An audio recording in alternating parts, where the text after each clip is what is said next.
Amados hermanos, los invito a abrir las Escrituras del Evangelio de Juan, capítulo 18. Juan 18, versículos 1 al 27.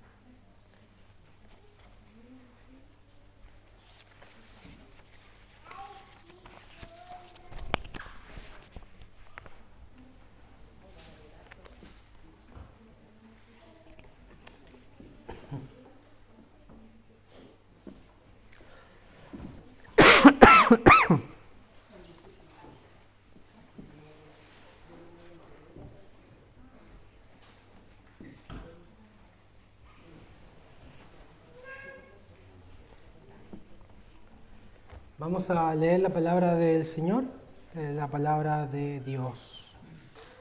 Juan 18, 1 al 27. Dice así la palabra del Señor. Habiendo dicho Jesús estas cosas, salió con sus discípulos al otro lado del torrente de Cedrón, donde había un huerto, en el cual entró con sus discípulos. Y también Judas, el que le entregaba, conocía aquel lugar porque muchas veces Jesús se había reunido allí con sus discípulos. Judas, pues, tomando una compañía de soldados y alguaciles, de los principales sacerdotes y de los fariseos, fue allí con linternas y con armas. Pero Jesús, sabiendo todas las cosas que le habían de sobrevenir, se adelantó y les dijo: ¿A quién buscáis? Le respondieron: a Jesús Nazareno. Jesús les dijo: yo soy. Y estaba también con ellos Judas, el que le entregaba. Cuando les dijo: yo soy, retrocedieron y cayeron a tierra. Volvió pues a preguntarles: ¿a quién buscáis? Ellos dijeron: a Jesús Nazareno. Respondió Jesús: os he dicho que yo soy, pues si me buscáis a mí, dejad ir a estos, para que se cumpliese aquello que había dicho: de los que me diste no perdí ninguno. Entonces Simón Pedro, que tenía una espada, la desenvainó, e hirió al siervo del sumo sacerdote y le cortó la oreja derecha. Y el siervo se llamaba Malco. Jesús entonces dijo a Pedro: mete tu espada en la vaina. La copa que el Padre me ha dado, ¿no la he de beber? Entonces la compañía de soldados, el tribuno y los alguaciles de los judíos prendieron a Jesús y le ataron y le llevaron primeramente a Anás, porque era suegro de Caifás, que era sumo sacerdote aquel año. Era Caifás el que había dado el consejo a los judíos de que convenía que un solo hombre muriese por todo el pueblo. Y seguían a Jesús Simón Pedro y otro discípulo, y este discípulo era conocido del sumo sacerdote. Y entró con Jesús al patio del sumo sacerdote, mas Pedro estaba fuera a la puerta. Salió pues el discípulo que era conocido del sumo sacerdote y habló a la portera e hizo entrar a Pedro. Entonces la criada portera dijo a Pedro: ¿no eres tú también de los discípulos de este hombre? Dijo él: no lo soy. Y estaban en pie los siervos y los alguaciles que habían encendido un fuego, porque hacía frío y se calentaban. Y también con ellos estaba Pedro en pie calentándose. Y el sumo sacerdote preguntó a Jesús acerca de sus discípulos y de su doctrina. Jesús le respondió: yo públicamente he hablado al mundo, siempre he enseñado en la sinagoga, en el templo, donde se reúnen todos los judíos. Nada he hablado en oculto. ¿Por qué me preguntas a mí? Pregunta a los que han oído, que les haya yo hablado. He aquí ellos saben lo que yo he dicho. Cuando Jesús hubo dicho esto, uno de los alguaciles que estaba allí le dio una bofetada, diciendo: ¿así respondes al sumo sacerdote? Jesús le respondió: si he hablado mal, testifica en qué está mal. Y si bien, ¿por qué me golpeas? Anás entonces le envió atado a Caifás, el sumo sacerdote. Estaba pues Pedro en pie calentándose y le dijeron: ¿no eres tú de sus discípulos? Él negó y dijo: no lo soy. Uno de los siervos del sumo sacerdote, pariente de aquel a quien Pedro había cortado la oreja, le dijo: ¿no te vi yo en el huerto con él? Negó Pedro otra vez y enseguida cantó el gallo. Amén. Vamos a orar una vez más para pedir la dirección de parte del Señor. Padre nuestro, una vez más estamos delante de ti, ante tu santa palabra que es viva y eficaz. Te queremos pedir que nos des ojos para ver y oídos para oír y un corazón para entender. Señor, que tu palabra penetre en nuestros corazones y pueda convertirnos, transformarnos y concedernos todo aquello que necesitamos. Ayúdanos a ver en este terrible juicio injusto y arresto de Jesús cómo tú tienes un plan soberano para alcanzarnos y salvarnos. Gracias por la entereza de nuestro Señor Jesucristo. Gracias por su firmeza. Gracias por, Señor, su firme voluntad de caminar hacia la cruz por amor a nosotros. Permítenos ver su gloria una vez más y escuchar la vieja historia del amor de Dios en Cristo Jesús, nuestro Salvador. Esto lo pedimos en su precioso nombre. Amén. Hay unas plantas en el desierto de Atacama que son secas, están muertas, parecen como sin vida, que tú las puedes encontrar durante todo el año. Pero esas plantas que parecen muertas, sin hojas y sin vida, en realidad no están muertas, están esperando. Porque de pronto acontece una especie de lluvia torrencial y todo de manera repentina y rápida cambia. El desierto se viste de jardín. Como un lienzo milagroso comienzan a aparecer violetas, amarillos, rojos y verdes. Este es un fenómeno único, el desierto florido. Parecía que la sequía estaba matando a esas plantas, pero en realidad solo las estaba preparando para un florecimiento que sería imposible en condiciones normales. De la misma forma, Juan capítulo 18 y 19 es una especie de desierto. Es una especie de nosotros vemos y está todo seco, están arrestando a Jesús, lo están juzgando injustamente, Judas lo traiciona, Pedro lo niega, parece que no hay esperanza. Desde una perspectiva humana parece que no hay esperanza. Todos rechazan a Cristo. Y sin embargo, el relato de Juan recalca que detrás de ese árido y seco panorama se esconde una lluvia torrencial que hará florecer el hermoso jardín de la salvación de la humanidad. Hay un gran plan detrás de un juicio injusto, detrás de un arresto injusto. Y en el pasaje, Juan nos quiere recalcar que absolutamente todos rechazan y niegan a Jesucristo. Los romanos lo niegan. De hecho, es interesante como en el relato que acabamos de leer, Juan incluye soldados romanos en la detención. No está eso, no dice soldados romanos, solo dice soldados, pero cuando dice soldados y cuando dice tribuno, esas son palabras especiales en el griego para referirse a romanos. Los romanos lo rechazan, los judíos lo rechazan, sus propios discípulos lo rechazan. Todos rechazan a Cristo.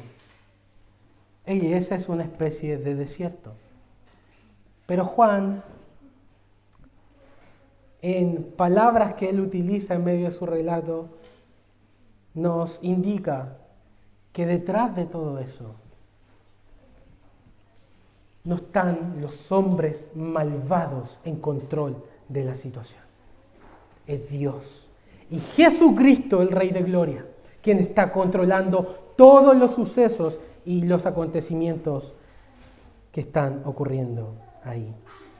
Detrás de esa sequedad, de esa soledad, está floreciendo el milagro de la salvación. El sufrimiento, la tortura y la muerte de Cristo son, por tanto, solo el camino hacia una belleza extraordinaria. Este pasaje se divide en tres grandes secciones. Primero, son muy marcadas. Es lo que pasa con el arresto, luego la negación de Pedro y luego el juicio ante las autoridades religiosas. En este pasaje nosotros vemos a nuestro precioso Salvador en cadenas, a nuestro Salvador cautivo, para poder liberarnos a todos nosotros. Él fue atado para que todos nosotros fuéramos liberados. En primer lugar, entonces, vamos a hablar acerca del arresto, versículos 1 al 11. Hay un claro quiebre en la narración, ya termina la imagen del aposento alto y entonces Jesús sale decidido de ese lugar, dice en la Escritura, con sus discípulos al huerto de Getsemaní. Todo el ministerio de Jesucristo ha terminado y ahora comienza su pasión. Y Jesucristo sale decidido hacia Getsemaní, pero Jesús no es el único que va hacia Getsemaní. También el pasaje dice que otras personas van hacia ese huerto. Es Judas, a la cabeza de soldados romanos, a la cabeza de guardias y judíos, y con una turba a Getsemaní a buscar a Jesucristo de Nazaret. Y vemos una especie de encuentro en ese lugar, el arresto de nuestro Señor Jesucristo al otro lado del torrente de Cedrón. Judas va hacia el huerto, Jesús va hacia el huerto, y sin embargo, cuán diferentes son las motivaciones que guían a ambos hacia Getsemaní. Por un lado, Judas va a Getsemaní como un amigo que apuñala por la espalda. El texto dice y explícitamente nos recuerda que Judas sabía información privilegiada. Sabía dónde Jesús estaba. Y usó esa información para entregar a Jesucristo. Guiado por su amor al dinero, Judas, guiado por su egoísmo y por la frustración acerca de sus años perdidos, camina hacia el huerto de Getsemaní. Por otro lado, Jesucristo también va al huerto de Getsemaní.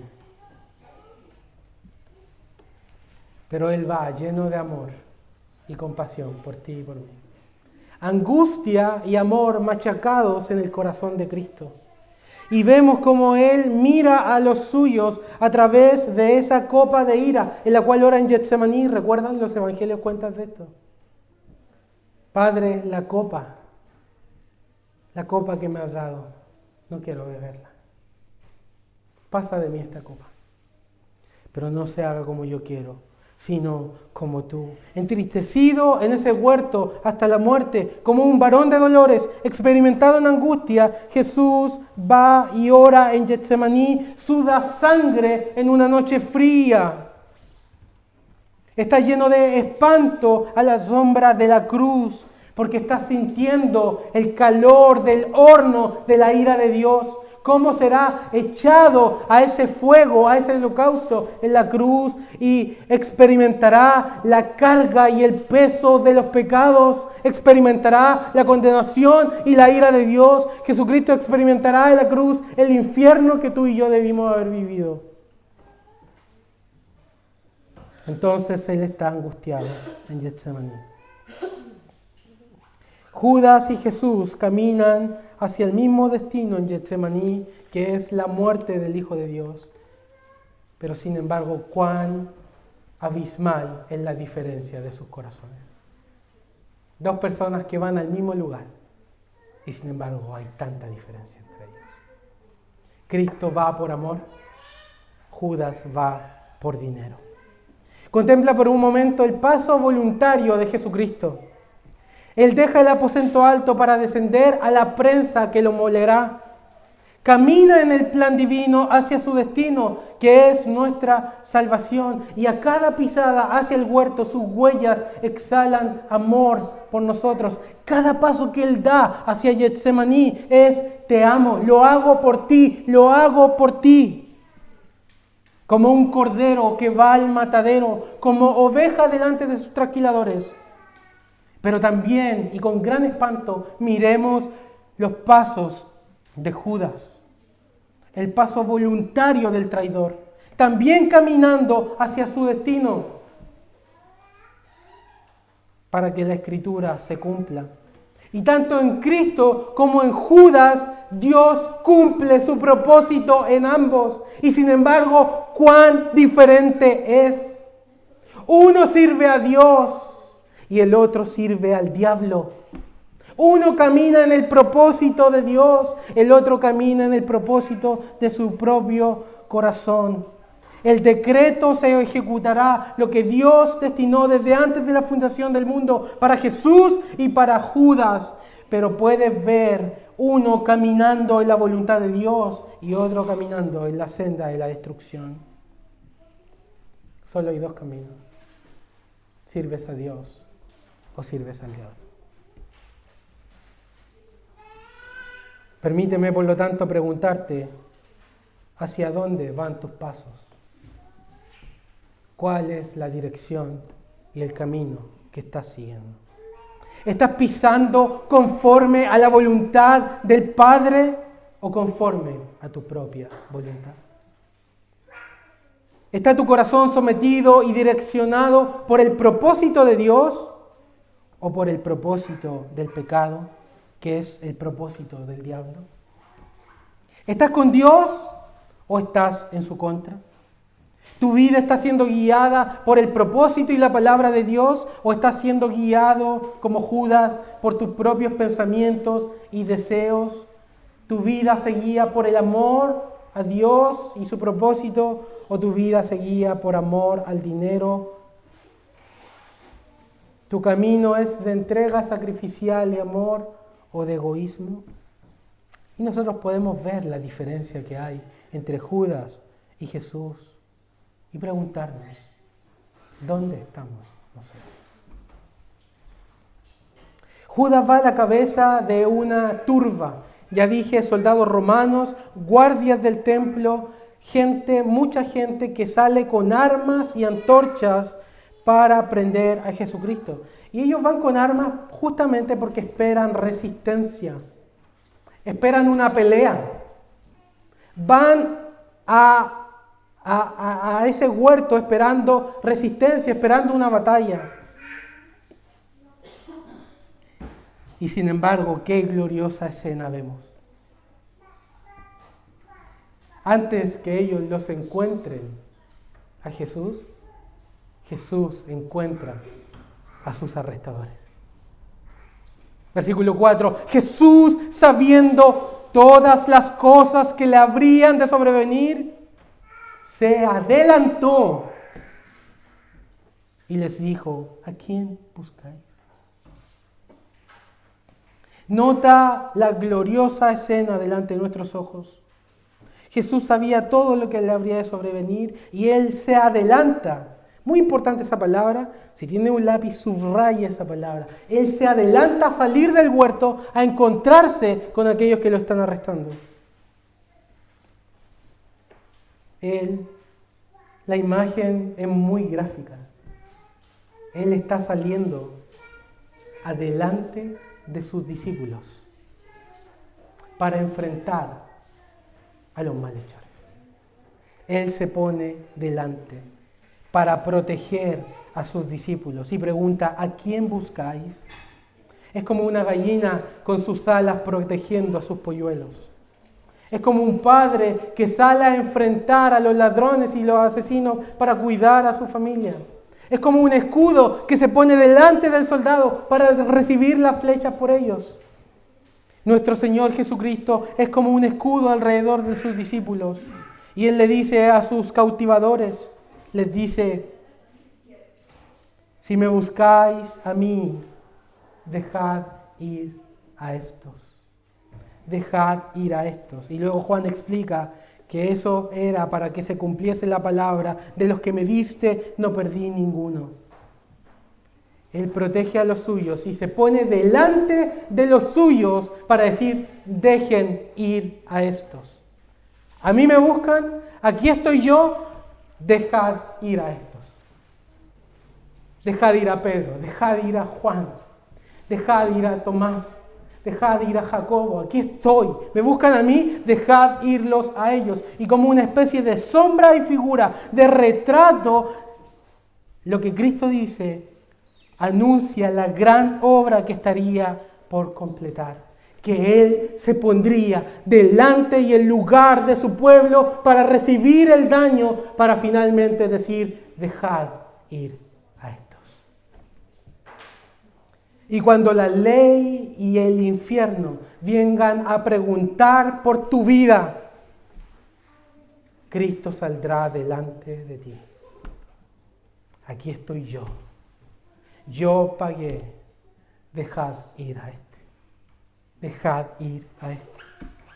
Como la sangre de la Pascua en los pontes y dinteles de las casas israelitas hablaban y anunciaban al ángel de la muerte, el cordero ha sido sacrificado, dejad ir a esta familia.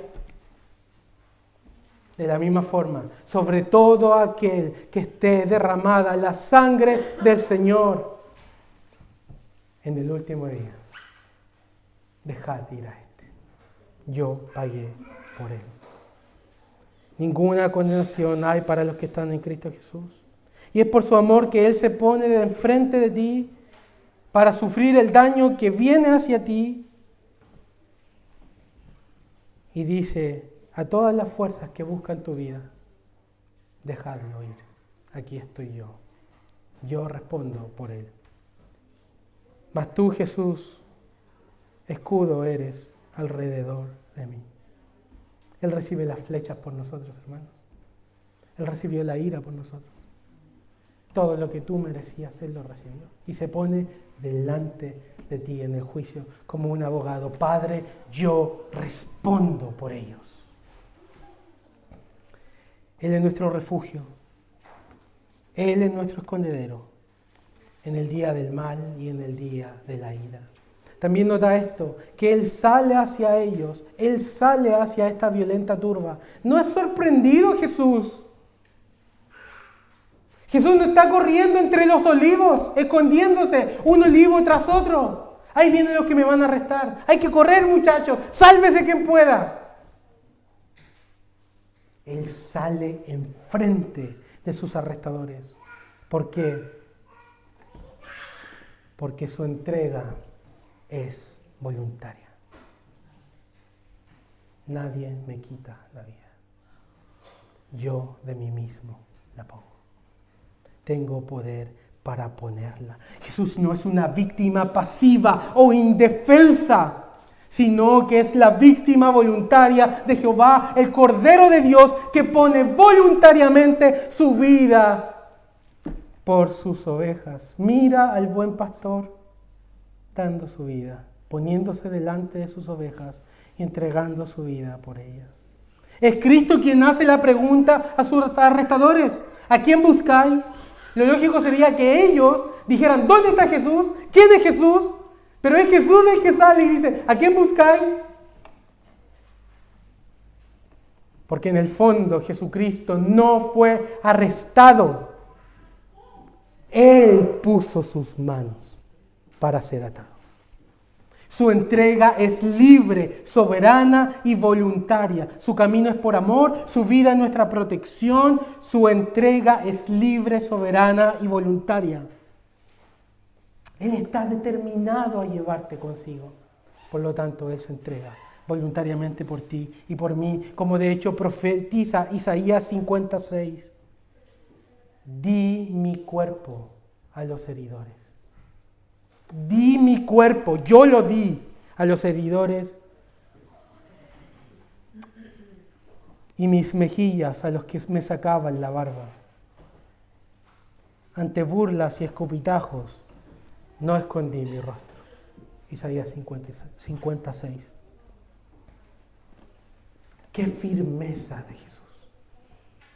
Qué entereza, qué determinación, qué férrea decisión para rescatarme. Cuán determinado para morir y dar el paso hacia adelante. Y por otro lado, cuán voluble es mi voluntad. cuán frágil soy yo, cuánto me ama Él y cuán poco lo amo yo. Nuestra santidad es como el rocío de la mañana, está un poco de tiempo y luego se desvanece. Cuán fluctuante es nuestro amor por Jesús. Titubeamos constantemente como Pedro, caemos en la tentación. Él lo dio todo por mí y nosotros no entregamos todo por Él. Pero este es mi consuelo.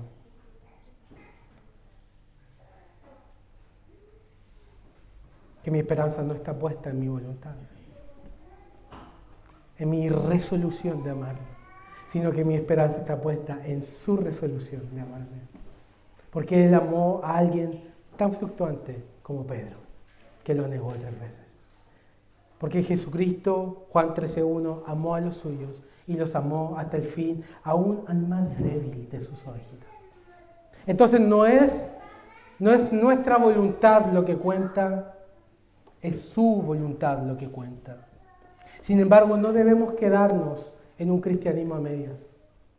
Al ver la entrega total de Jesucristo, debemos nosotros también entregar nuestro corazón. ¿No es acaso la historia de la cruz que demanda nuestra alma, nuestra vida, todas nuestras fuerzas? Pero es contemplando su amor que podremos entregar sus vidas, no hay otra manera. Juan destaca a través del adelanto de Cristo y su pregunta y su respuesta que nadie de esos hombres está en control, ni siquiera Satanás está en control, y Satanás está usando a Judas. Judas no se está saliendo con la suya, los soldados no están al mando, ni los fariseos, ni los romanos, pero el Rey Jesucristo está en control de la situación.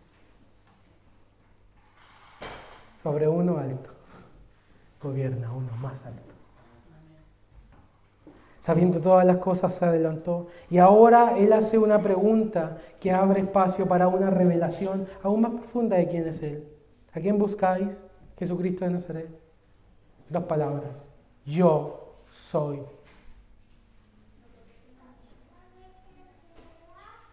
Y todos los soldados armados cayeron atrás. Retrocedieron y cayeron. ¿Se dan cuenta que no es una cuestión de poder? No es una cuestión de poder. No es una cuestión de que hay más hombres que pueden arrestar a Jesús. ¿No sabe Poncio Pilato que puedo hacer así y 12 legiones de ángeles vienen a rescatarme? 2 palabras tumbaron cientos de personas. Yo soy. Las palabras que nos recuerdan el nombre divino usado con preferencia por el Evangelio de Juan. Antes de Abraham, yo soy el pan de vida, yo soy la luz del mundo, yo soy el buen pastor, yo soy el que soy. Voz de Jehová con potencia, voz de Jehová con gloria, yo soy. Retroceden y caen a tierra. Esto me recuerda al encuentro con Pablo. Saulo, Saulo, ¿por qué me persigues? Y cayó a tierra ciego, con la pura voz de Cristo. Y Daniel, oí la voz del sonido de sus palabras, y al oír el sonido de sus palabras, caí sobre mi rostro. ¿Quién podrá soportar la voz de Dios? ¿Quién podrá escucharla y vivir? Apocalipsis capítulo 1, Juan está narrando el encuentro con Jesucristo y dice que su voz era como un estruendo de muchas aguas. ¿Ha escuchado el mar estruendoso en una tormenta, como las olas suenan? Así es la voz de Dios, así es la voz de Cristo. ¿Lo ven? Nadie quita la vida a Cristo, nadie está restando a Cristo. Todo es parte del plan de Dios. Él está poniendo su vida de manera voluntaria, porque Él está en control. Así que aunque se lee como una especie de desierto, hay un jardín detrás que está produciéndose. Es el jardín de la redención de la humanidad. Pero como siempre, hay alguien que mete la pata.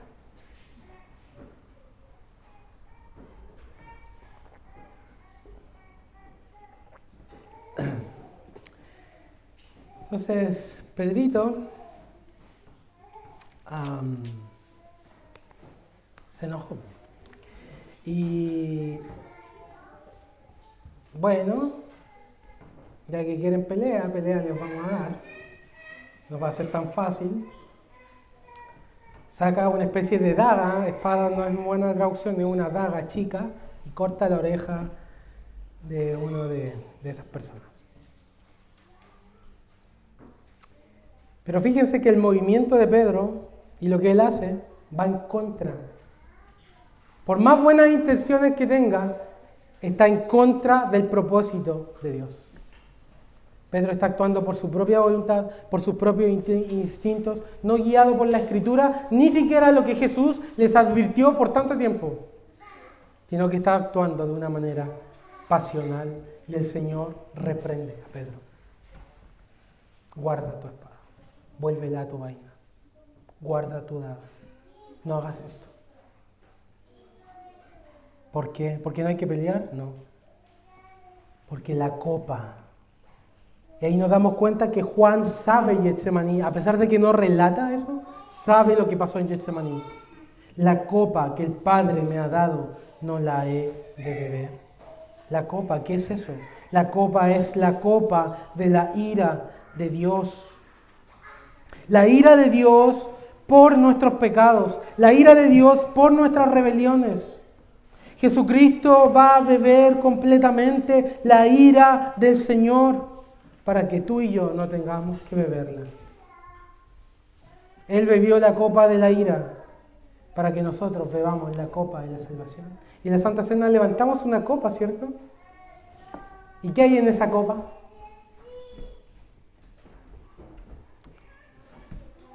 El vino que representa la sangre de Cristo. Y esa es la copa de la salvación, es la copa del nuevo pacto. No es la copa de la ira de Dios. Porque Cristo camina por amor, Cristo protege a sus discípulos, Cristo entrega su vida voluntariamente.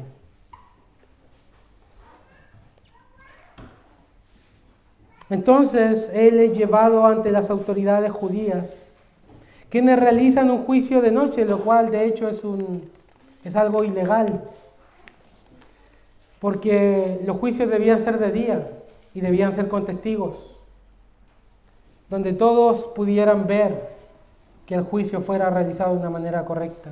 Sin embargo, es un juicio de noche, que primeramente en la casa de Anás no hay testigos,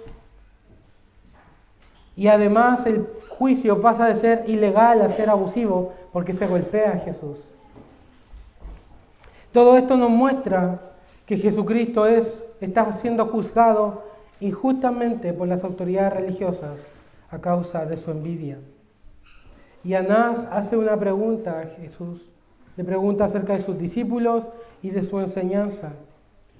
La preocupación gira en torno a por qué reúne seguidores y cuál era su intención. Pero la respuesta de Jesús del capítulo versículo 20 en adelante pone la atención en que está haciendo un juicio injusto. Yo públicamente he enseñado. ¿Qué es eso? ¿Por qué me están juzgando de noche? Yo públicamente he enseñado. ¿Por qué me estás preguntando a mí? Trae testigos. Hay muchos testigos. Todos me escucharon. Pregúntale a ellos. Todo esto son señales de que el juicio es injusto. Juan nos quiere destacar esto. Las autoridades que supuestamente en nombre de Dios deben actuar conforme a su palabra, están actuando de una manera injusta, juzgando a Jesús a causa de su envidia. Ellos quieren matarlo, pero ¿saben qué? Juan nuevamente recalca esto.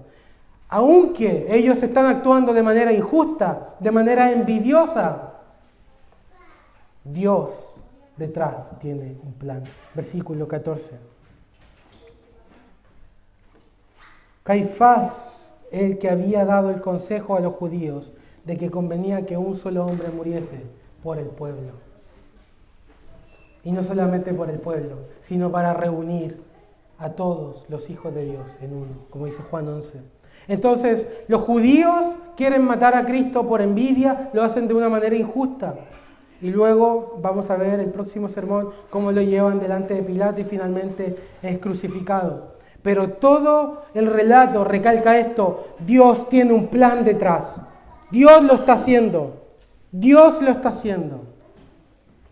Dios está guiando todo este proceso. Finalmente tenemos la negación de Pedro. Jesús no solo es rechazado por Judas, los judíos y los romanos, sino también por su discípulo más valiente, que lo niega 3 veces por miedo. Por su debilidad. Y a pesar de la debilidad de Pedro, Cristo sigue determinado a salvarnos. Y esto es un contraste muy llamativo en el pasaje. Se muestra la determinación de Jesús y la firmeza de Jesús para ir a la cruz, y por otro lado la vulnerabilidad y cuánto fluctúa Pedro en la prueba. Pedro cae en su momento más oscuro, en su pecado más grave. Pero con todo eso, Jesucristo lo ama. Y Jesucristo está haciendo lo que hace por él, por amor a Pedro y a todos nosotros.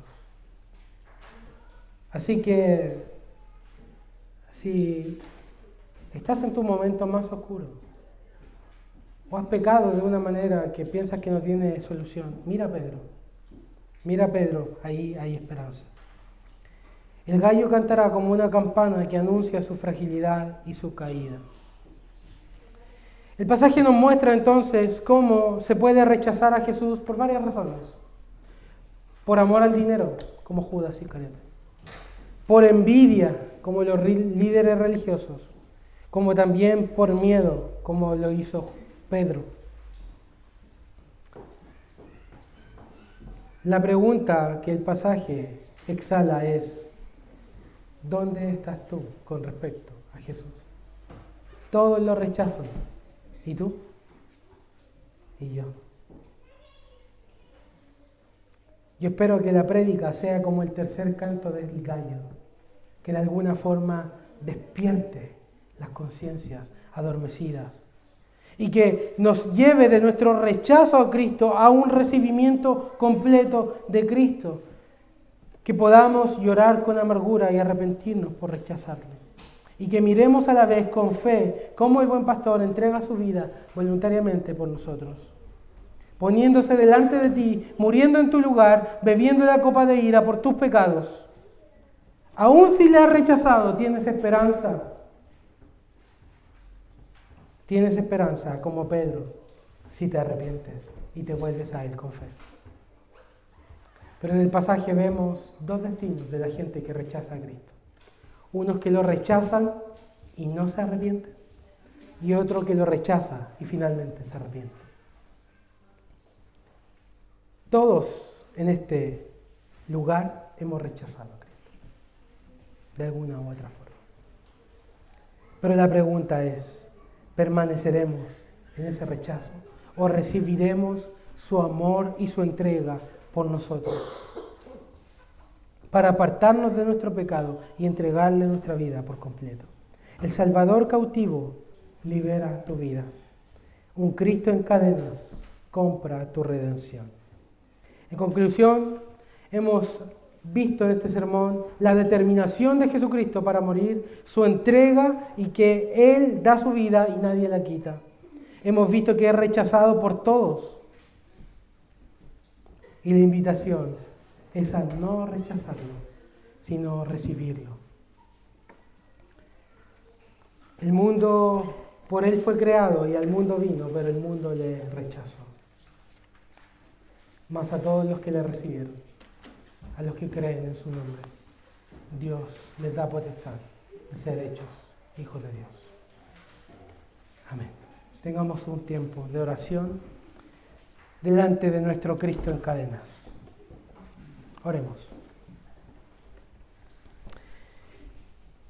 Padre y Señor nuestro, al mirar tu entrega, al mirar la entrega de Jesús por nuestras vidas,